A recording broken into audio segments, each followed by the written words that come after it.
Hey guys, welcome to Trail the Body. Nikita here, and this week we're going to talk about how to test for POTS and OI at home. What do POTS and OI stand for? Well, POTS stands for Postural Orthostatic Tachycardia Syndrome, and OI stands for Orthostatic Intolerance. And how do we test for this at home? Well, I'm no doctor, and you're not either, so whatever you learn from these results, please take to your doctor to confirm or to retest. But how we test for these at home is what's called a poor man's tilt table test or an active standing test. Now, this can be good for figuring out what's causing your symptoms. A lot of doctors are unfamiliar with both of these disorders, so they might not be lining up what your symptoms with these disorders. So you can figure out if that's what's going on at home and then take that to your doctor and get a diagnosis. Or if you already have a diagnosis, this is a good way for you to keep an eye on how you're doing, if you've started a new medication, to see if it's working, to see if, some new changes in your life have affected your POTS or your OI. You can do these tests at home to see how you're doing.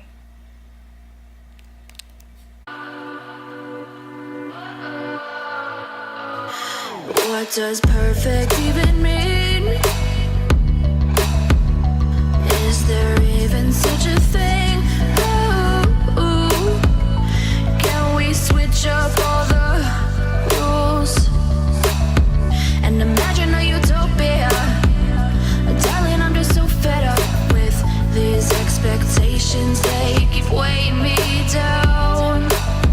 My heart is begging me to get the hell out of my head. I'm gonna live inside the upside down for a minute and pretend, honey, I'm a perfect 10. Whoa, whoa, honey, I'm a perfect 10. Whoa, whoa, and if I say it enough, it gets ingrained in my head, and I start to see, honey, I'm a perfect 10.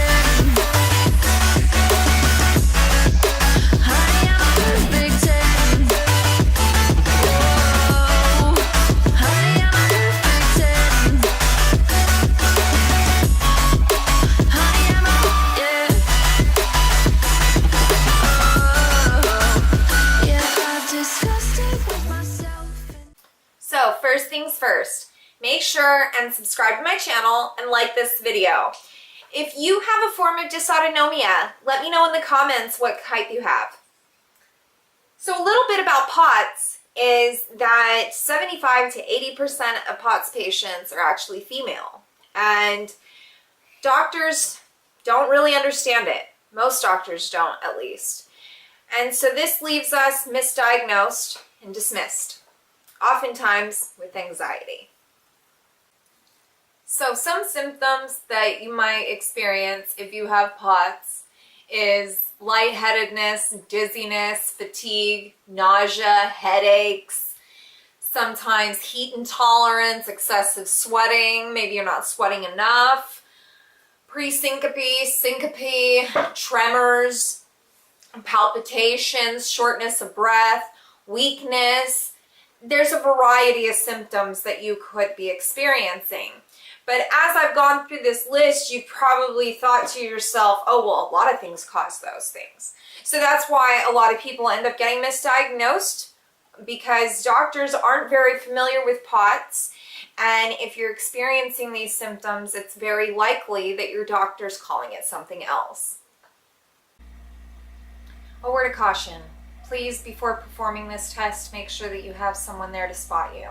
It can cause dizziness, it can cause you to faint, and I don't want you to fall and hurt yourself.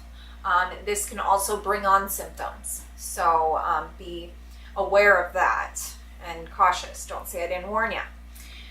Now, to perform this test, you need to lay still and flat for 10 minutes. At the end of the 10 minutes, take your blood pressure and your heart rate.